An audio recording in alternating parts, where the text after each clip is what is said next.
The stark differences between the two main presidential campaigns were further illuminated Monday, with heated, energetic scenes. Don't like Trump? So what? We don't care. As Republicans nominated Donald Trump at their convention in Milwaukee. Greatest president that's ever lived, and that's Donald J. Trump. And from the Democrat-run White House, cool reserve from President Joe Biden, who has urged the nation to bring down the temperature on political rhetoric after the shocking weekend assassination attempt on Trump. On Monday, he told NBC's Lester Holt that he still deeply disagrees with Trump and with the inflammatory and vicious way Trump and his base communicate grievances, and asked whether he thought the shooting would change the trajectory of the presidential race.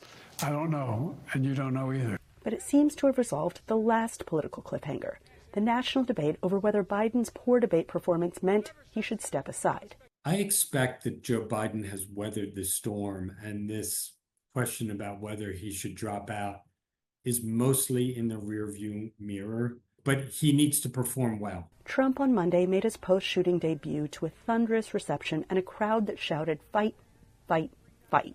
Biden also criticized Trump in the interview. Look, I'm not the guy that said, I want to be a dictator on day one. I'm not the guy that refused to accept the outcome of the election. I'm not the guy who said that won't accept the outcome of this election. Both men have called for unity in the wake of Trump's shooting. But analysts say that word may not mean what you think it means. They're both calling for unity, but I think their differences in the kind of concept are fundamental. And that's where I think the problem is going to break down. And so they're calling for it, but in fact, it may well be partisanship in disguise. So what happens now as these two grandfathers sprint to the end of a contest so grueling, so bitter, so emotionally charged, and so consequential, and yet with such a tiny margin of victory? I don't know. And neither do you. Anita Powell, VOA News, the White House.